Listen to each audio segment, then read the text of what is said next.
And good afternoon again. I'm Les Nelson. I have been with the Libby Legacy Project since its inception. And tonight we hit this afternoon we hit the midpoint.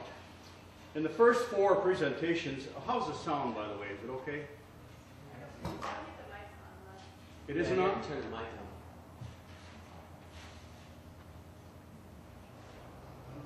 on. How's that? I don't know. There you go. That might be better. Now can you hear me? All right. This afternoon we're going to hit the midpoint of this series of presentations. The first four presentations have taught us a great deal about the mineralogy, the history of Libby vermiculite. We've heard from a panel of gentlemen who worked on site. Last week we heard of the involvement of the Department of Environmental Quality, one of the alphabet soup of government agencies to get involved.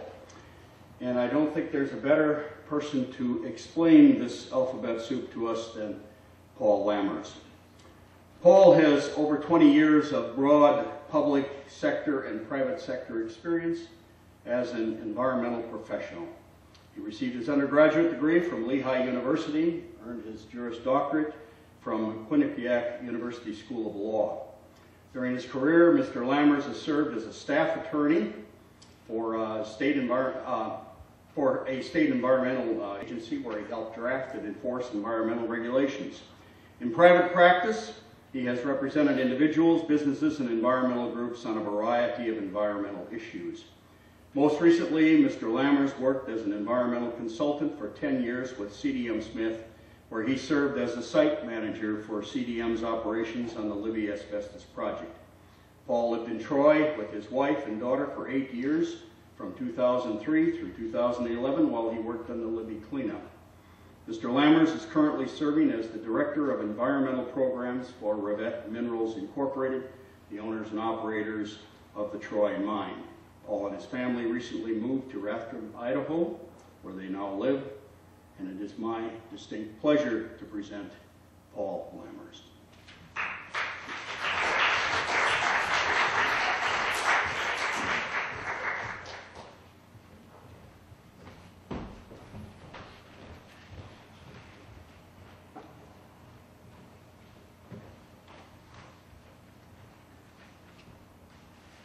Good afternoon, everyone, and welcome and thank you for taking time out of another beautiful day in the Kootenai Valley to come inside and listen to one of the sessions here for the Libby Legacy Project. As a general courtesy to audiences, I think every speaker should follow the 10-20-30 rule when making a PowerPoint presentation. That is, it shouldn't have more than 10 talking points, 20 slides, or take more than 30 minutes. Thought I'd let you know that we will not be extending that courtesy today. And we'll be breaking all three parts of the 10-20-30 rule. By the way, the topic today is Alphabet Soup, History of Government Agency Involvement in Libby, and we'll be touching on that at times, but that's not really what I wanted to talk about. So we'll mix that in, probably get a bigger dose of that. Before we get too far into this, I think it's probably good to provide full disclosure. I will try to present my information that I'm sharing with you today as objectively as I can, with a disclaimer that perfect objectivity is impossible to achieve. Peter Jennings, the news anchor, says that he refuses to become a slave to objectivity because it means so many things to so many different people. However elusive objectivity may be, I'll try my best, and I do consider it a duty to be fair in the information I present today. I'm providing this information because on the screen because I don't think I consider myself an ideologue or an idealist, but rather a policy wonk that loves working with teams to arrive at practical solutions to complex environmental problems. My brother jokes, I think he thinks I'm a hired gun actually, but he jokes that it seems like I've worked for just about every side on the environmental debate spectrum at one time or another. But one thing I've learned is that there are a lot of stakeholders in every environmental issue, and we're going to find out in every regulatory issue, and that each stakeholder has a point of view that I think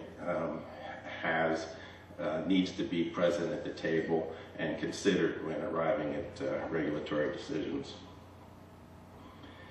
Before we delve into today's topics too much,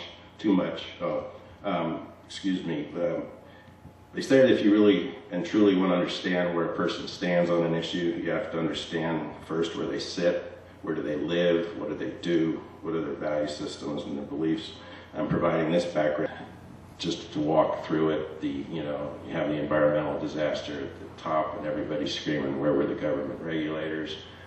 Government has to step in and help solve the problem, clamp down and make them pay. Then we have the financial disaster and get the opposing point of view that the government can't do anything right and was putting in the government regulations. And I think that if you look at American history, you'll see that that circle repeat itself several times.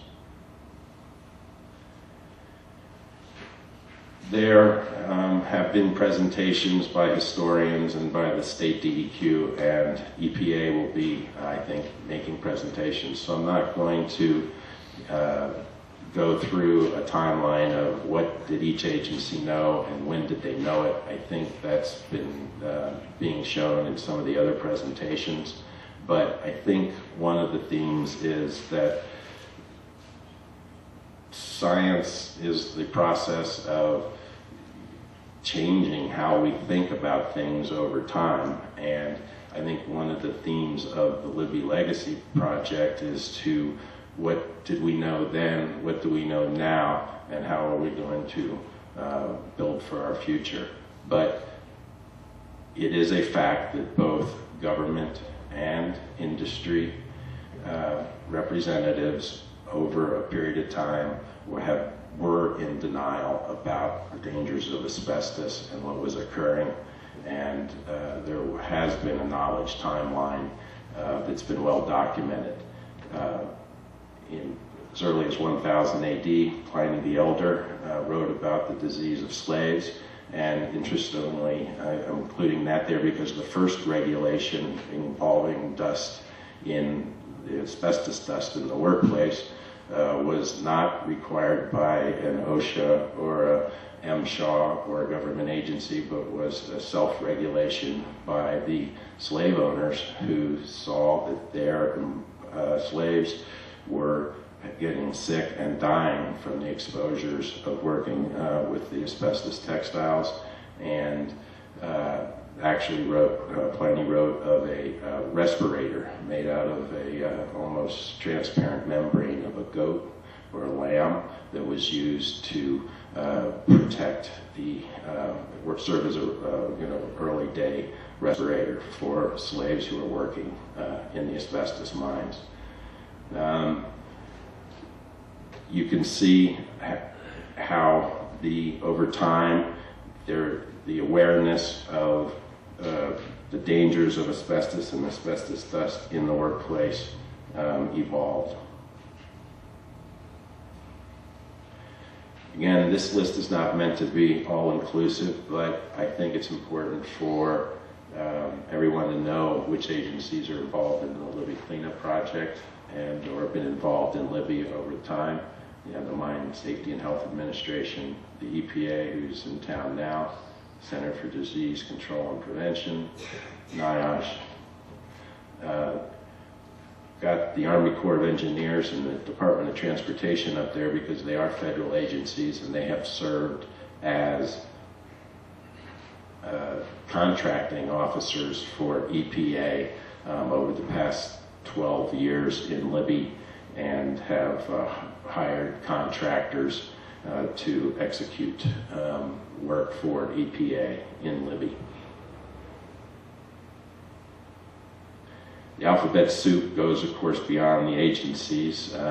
You all are familiar with, I'm sure, a lot of the companies that have been working on the cleanup. There's been ER and PRI, CDM, the list of alphabet soup goes on and on. But there are the contractors that are working locally. There's also the alphabet soup of the nonprofits or the non-governmental organizations. The Center for Asbestos-Related Disease here in Libby is one such of those organizations. So the alphabet soup can become a real gumbo over time. This slide was presented last week by Larry Scusa from the Montana DEQ, and I'm including it. And the point is, again, back to the goals of the Libby Legacy Project: get past pointing fingers, get past looking for villains, get past looking for bad guys, and realize that there is a growing body of knowledge over time.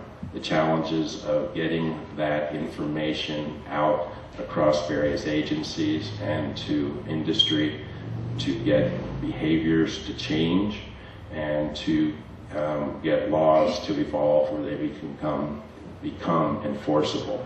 And because we are talking about regulatory agencies, I think it's important to make sure that we realize that the people that work for them are people just like us. They go to work every day just like us, and they, the agencies get unfunded mandates, they get tasked, they get underfunded, they get understaffed, and it's easy, I think, to judge a bureaucrat in a vacuum, but until you understand the environment that agency representative is working in, you should not judge that individual.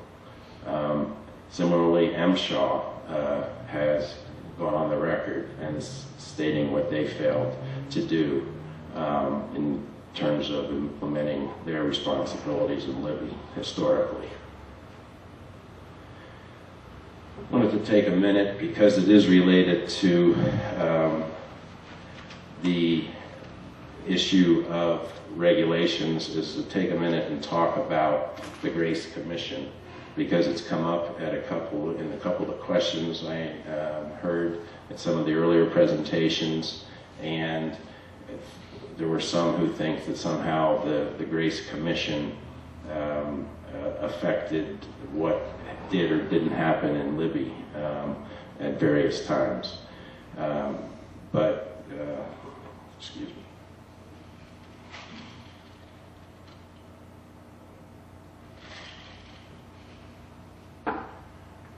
What I've been able to learn about the Grace Commission, that it was formerly known as the Private Sector Survey on Cost Control. It was done at the request of President Reagan in 1982. There were 161 corporate executives and community researchers involved, over 2,000 researchers, and in 1984 they produced a 21,000-page report called the Grace Commission Report, and the whole operation cost $76 million, none of which allegedly was cost the taxpayer spent. It was all raised by private sector money. But the Grace Commission was an investigation, as I said, requested by the President. The focus of it was waste and inefficiency in the U.S. government. Its head, businessman J. Peter Grace, asked the members of the Commission be bold and to work like tireless bloodhounds. Don't leave any stone unturned in your search to root out inefficiency in the government.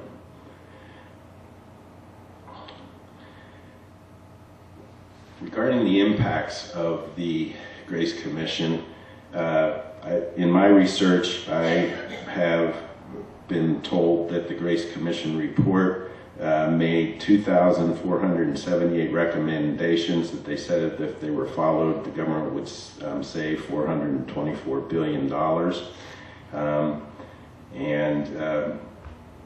Some reports say that Congress ignored on information so that you can help make your own determinations about my objectivity during the presentation. And although I currently work for Alphbet Minerals, I need to say that I stand here today as an individual, and all of my statements, observations, opinions are just generally my own and do not represent Alphbet Minerals.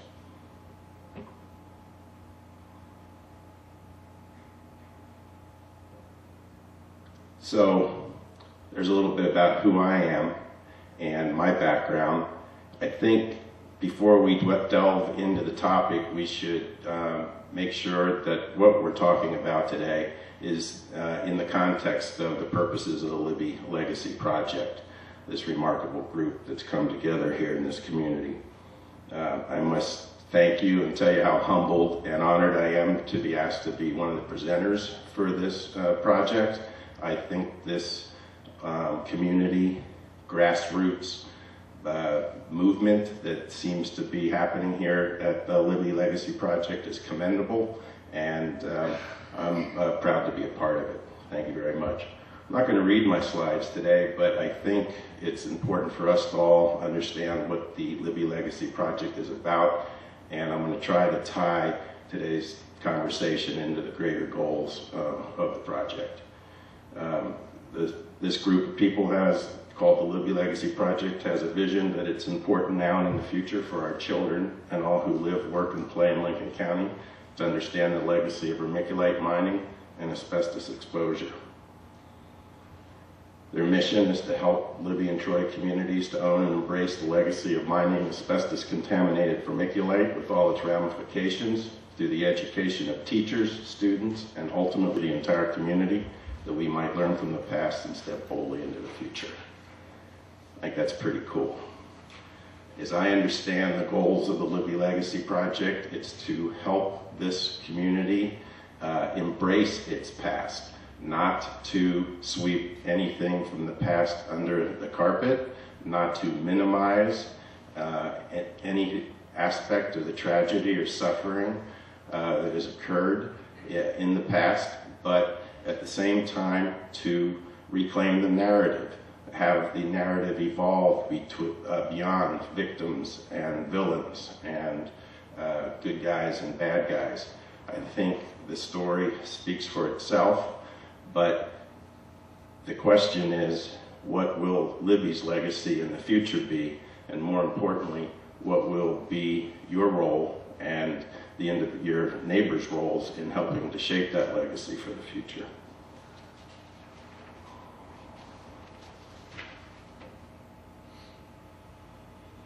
And I've got to start off by saying thank you and to give congratulations to everyone who is in the audience today.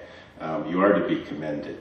There's the saying that says things are run by the people who show up. Well, I'm looking at a room full of people, and I've been looking at the rooms fill up for the past 5 weeks of people who give a damn about the future of legacy, seem to be embracing this process, and seem to be invested in moving the community into a future, and that I think could be very promising. And so congratulations for being here, and thank you. One of my goals today will be to try to tie the goals of the Libby Legacy Project into the theme of the topic. I want to connect the national to the local. I want to try to connect the complex to the simple when possible, and bring home the role of the individual and the individual members of this community in being invested in having a functioning system that works, and we'll get into some of that why. So we've talked about a little bit about who I am, why we're here, and now let's talk about where we are. We're in Lincoln County, and some of the statistics are impressive. Government owns about, the county has about 2.3 million acres. 78% of that land is owned by government agencies of one shape or another, federal and state. Our population is about 20,000 people. If that doesn't drive home the importance of having all of the agencies involved in running 78% of the land of this county, if that doesn't bring home the importance of the individuals' involvement in having a functioning bureaucracy to manage that 78% of our county, I think it's a very telling statistic.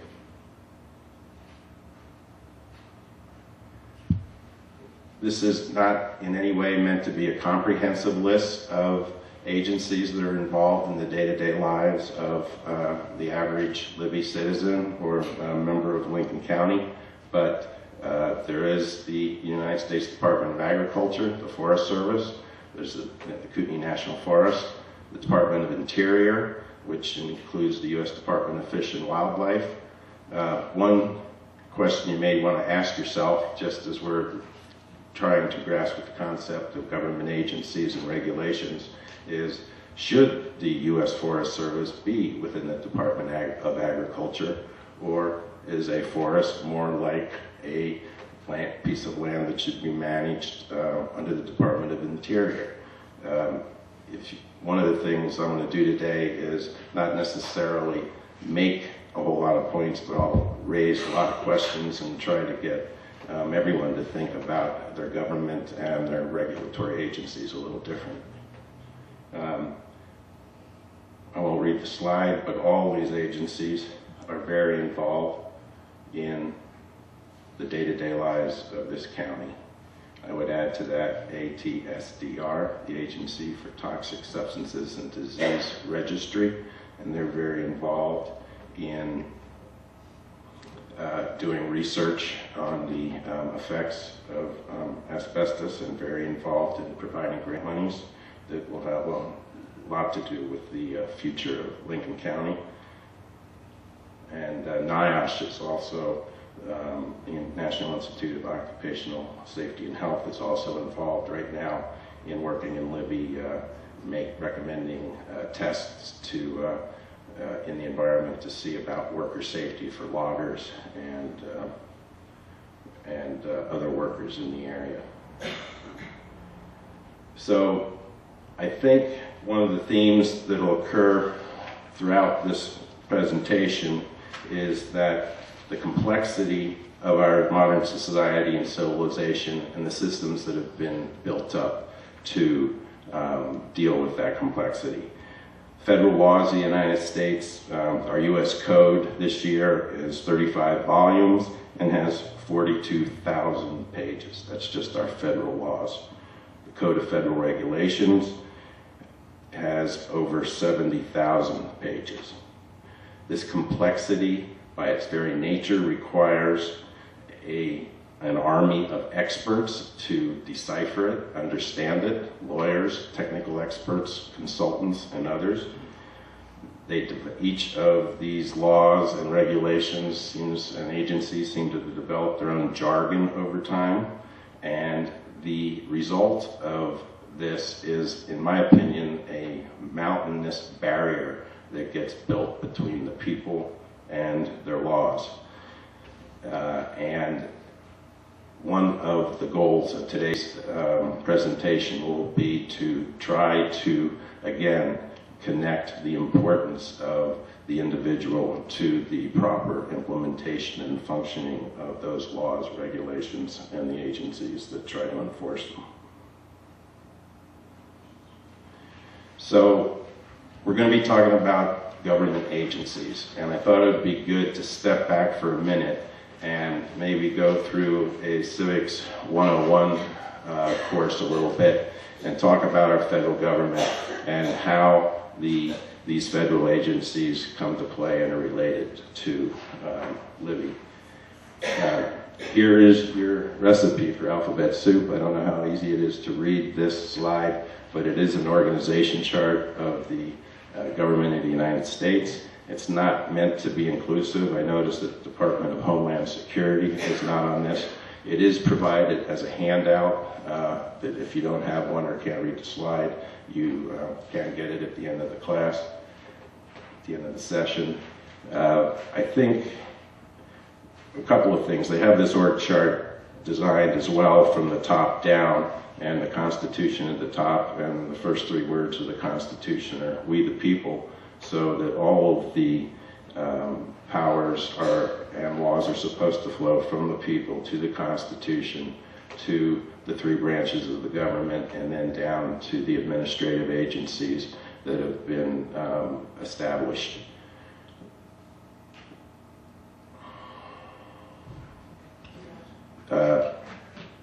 One could, and that's the way it's supposed to work, one could look at that same org chart though and see that the Constitution, the government, and all the agencies, and with the people at the bottom of that org chart, and having the weight of that come down upon them. I understand that, but I think, again, that one person can make a difference, one involved citizen can make a difference, and an informed and vigilant citizenry can make a difference. And we'll talk about that as well as we go along. So again, with the Civics 101, providing this slide and have a handout as well, especially for the teachers and students in the room, that if they want to take this as a takeaway with them. But it walks you through the process of how a bill becomes a law, how it goes through the House, through the Senate, gets reconciled, and eventually goes up for passing. And it also shows you the number of steps that are involved for public participation, and it shows you how our representative democracy works.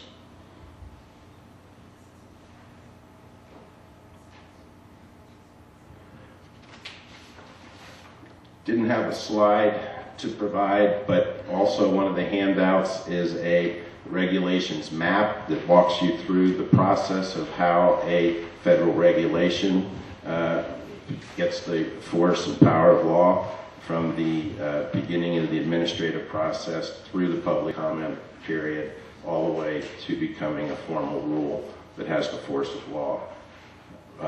Two things that should probably be in your notes if you are one of the teachers or students in the class is that two laws in particular, the Administrative Procedures Act has been passed to regulate how administrative law is enforced in our country and how the agencies operate in conformance with the Administrative Procedures Act.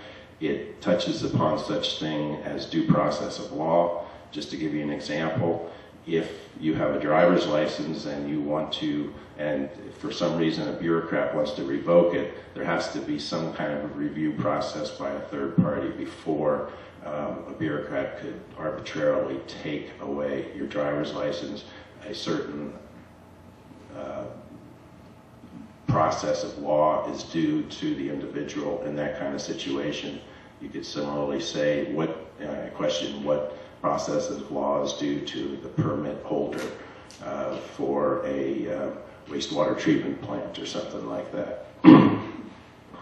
But anyway, this is a good pathway that this handout does give you a step-by-step walk through the administrative process of how a rule is made by an administrative agency.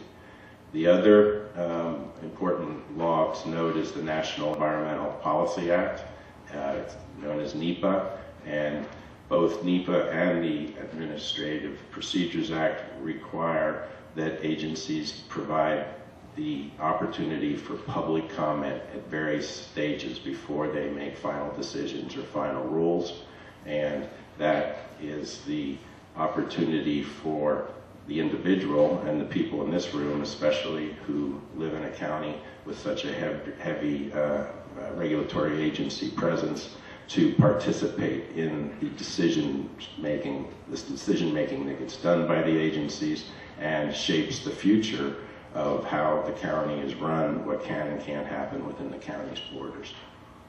Can't overemphasize the importance of public participation and the importance of the individual in making that process and making their government work. So again, I don't know how readable this slide is here, but trying to give you the sense of mining in Montana. And now, for the first 50, 60 years, very little regulation. And you could see that the Libby mine operated in an environment of very little regulation, and if there was a regulatory agency involved, they really didn't have a lot of enforcement authority, but made recommendations and were more in an advisory capacity. Of course, having few regulations or no regulations at all leads to certain environmental disasters and abuses. And it's just a depiction of some of the abuses because of lack of regulation in Montana. Now, mining is one of the most regulated industries in Montana, and you can see the growing list of mining regulations on the right-hand side of this slide that have been coming on to the scene in the past 100 years. This curve gives you a good indication of the increasing government regulations and the alphabet soup that's coming more and more into everybody's lives. I think it's important to note that in 1919, when you start to see that curve start to steepen and go up, there was a seminal event in American history, the Triangle Shirtwaist Factory Fire in New York, where 141 mostly women employees burned to death in a high-rise fire. They were working in a sweatshop, and the doors to the fire escape were barred, were actually locked shut and blocked because the operators didn't want people going out onto the fire escapes to take breaks or get some air. They were trying to keep their workers at their stations. That led to the strengthening of the Textile Workers Union, but also started the introduction of workplace safety practices in the United States. I put this slide in here because I found it when I was doing some research on the internet, and I was struck by the fact that this is from an executive, a poll of executives with companies, and what are their concerns regarding economic and policy business. And if you go across all those 4 years, overregulation is cited as number 3, or 2 or 3 in every single year. And that's really the point of this slide, is to show that it is a significant concern of business operators that there can be too much regulation. And one of the themes that I think over history has been a pendulum swinging back and forth of sometimes going from no regulation to overregulation. And I think one of the challenges for any regulatory agency and for society is to find that balanced spot. Just to give you an example, during the Deepwater Horizon disaster in the Gulf, at the time Minerals Management Service had literally a handful of employees that were supposed to be regulating thousands of offshore rigs in the Gulf. And it's a situation where I think history's shown that there was probably not enough regulation going on, and too cozy a relationship between the regulated entity and the regulators. And we've all witnessed recently the financial collapse that occurred, and some blame that on too few regulations. Earlier on, when I was talking about the number of pages in the federal code and the number of experts that are required, I found this slide that I think tells the story, in that anytime any one agency tries to take an action, there is this cadre of experts that have specialties and subspecialties, and then I think they put blinders on and they stay focused on their issue and don't necessarily see how it's connected to the bigger whole. And I think it is an organic, inherent challenge to make government agencies function at a high level, to provide ways for good communication across specialties, within agencies, and across agencies, and again across agencies at the federal level, but across agencies across the state level, and then between the state and federal level. It gets to the point sometime where you can't take any action, and I think a lot of you folks are very familiar with watching the Forest Service attempt to take action that doesn't get litigated or held up.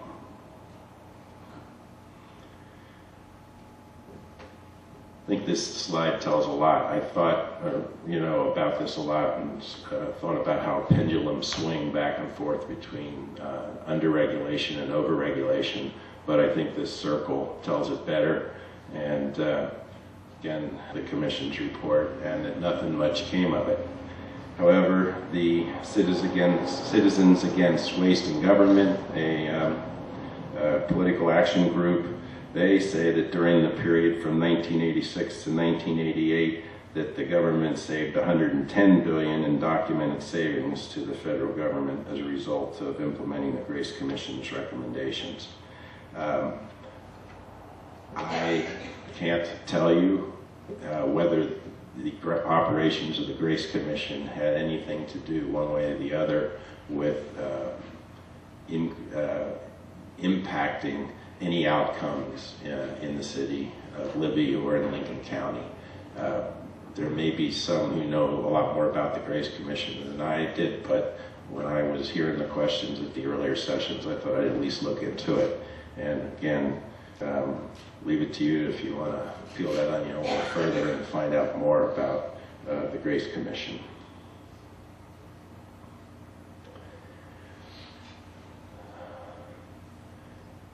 So what we're doing in this town is asking federal regulators to chase down a very hard to detect dust fiber and perform a lot of important work for this community. It may seem at times like EPA is throwing darts at a dartboard, but I assure you they're not. They are trying to do the difficult work that comes with assessing the toxicity of this substance, and also with doing risk assessments for exposures to that substance. And I'm sure it seems like to them and to us at times that they can't, no matter what they do, they're going to make a mistake. Damned if they do, they're damned if they don't. I think that the same could be said of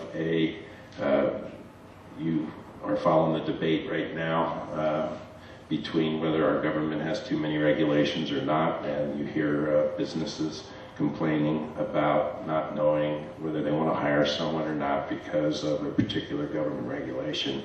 So I think that person with the pitchfork in their back at times could be a business person, could be a bureaucrat, could be a regulator, could be a policymaker. There's nothing easy about this. So we've been talking about regulatory agencies in Libby and in general and the impacts on Lincoln County. And I borrowed a few slides from Gene Reckon's presentation on his trip to Minamata, but I think we all are familiar with the story of this city in Japan that released methyl mercury into the environment, I think as much as 150 million tons, and it had significant death and disease impacts. And this city was facing a legacy that I think has many parallels to Libby. I don't know if this picture looks familiar to anybody in Libby, but I'm sure you've seen a bunch of people in white suits in groups, you know, scratching their chins and wondering what to do about the environment. Thought it was a familiar picture and bring it home. But this town took the industrial area, they turned it into a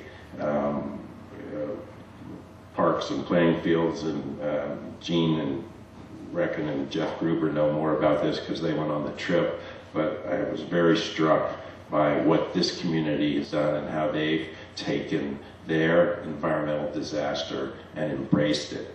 And they are not sweeping it under the rug. They have gotten very involved in doing research. They have built a memorial to honor the victims of the disaster. They have set up educational programs. They have a municipal museum and an environmental education center. And they have philosophically embraced their past to make sure that they learn the lessons from the past and make sure that they never get repeated. And they've gone beyond that as they've decided to make this town, which is an icon of environmental degradation, into a model city for environmental planning.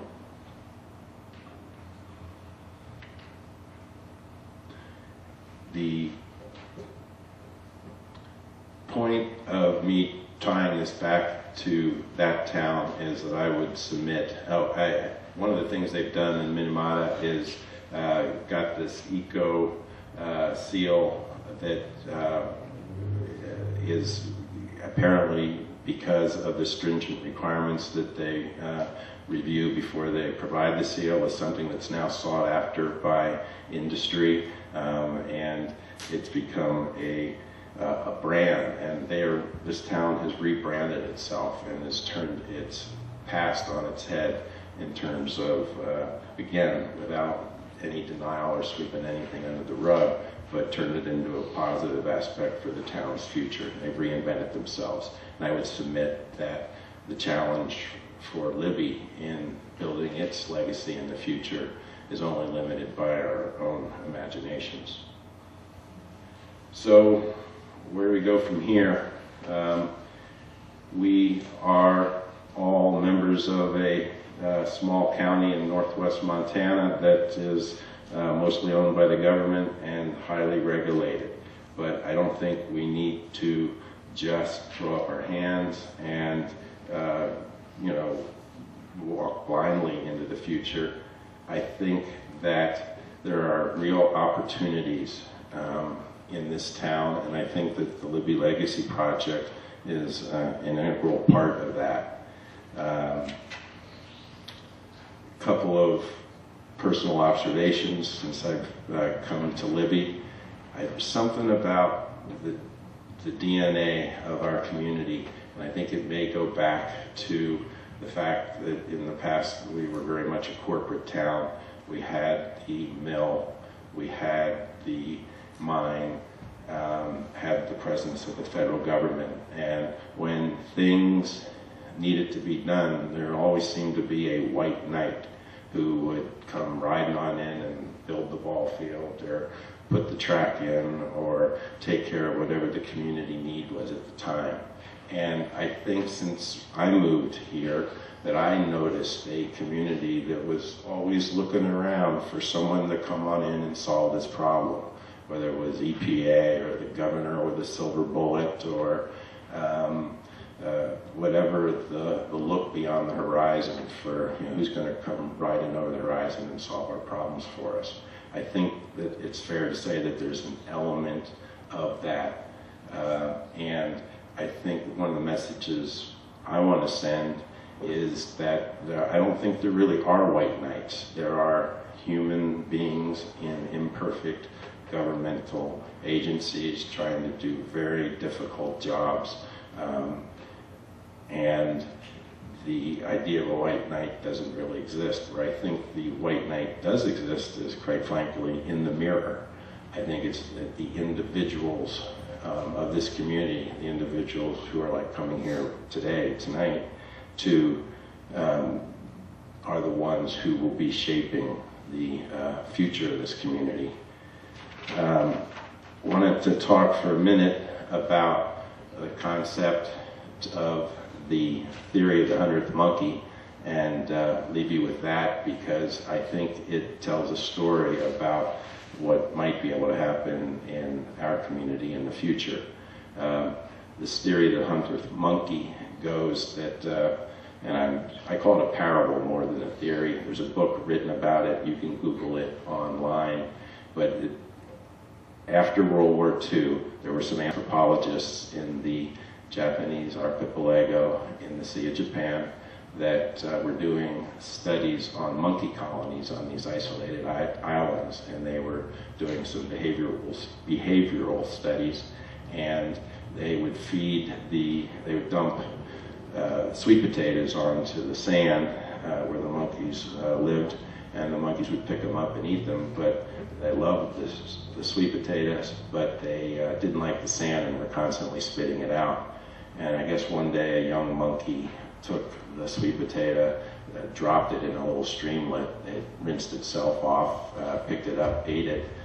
Next sweet potato, decided to rinse it off before it ate it. Then it taught its mother its modified behavior. Its mother started modifying its behavior and regarding, and it seems that most of the children would teach their own parents the new behaviors. The children would grow up, and when the old generation would start to die off, the new generation that had learned this modified behavior would pass it on to their children. And at about the time that the 100th monkey in the colony modified its behavior, there was a critical mass that was reached, and the entire colony modified its behavior. You can look it up and study this and decide whether you think it's good science or not. But I'm not presenting it as good science, but as a point to show that if enough people come together and start changing their thinking and start developing a thought process about who they are and what they want and where they're going, I think that you can reach a critical mass in a community and make a difference and shape the future. And that's all I got to say.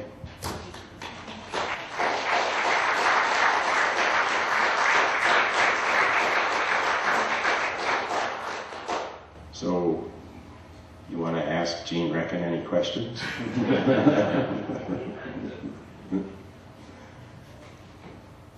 Anybody got any questions or want to talk about any of these? The handouts are available if anybody wants to take one with them. Thanks for coming.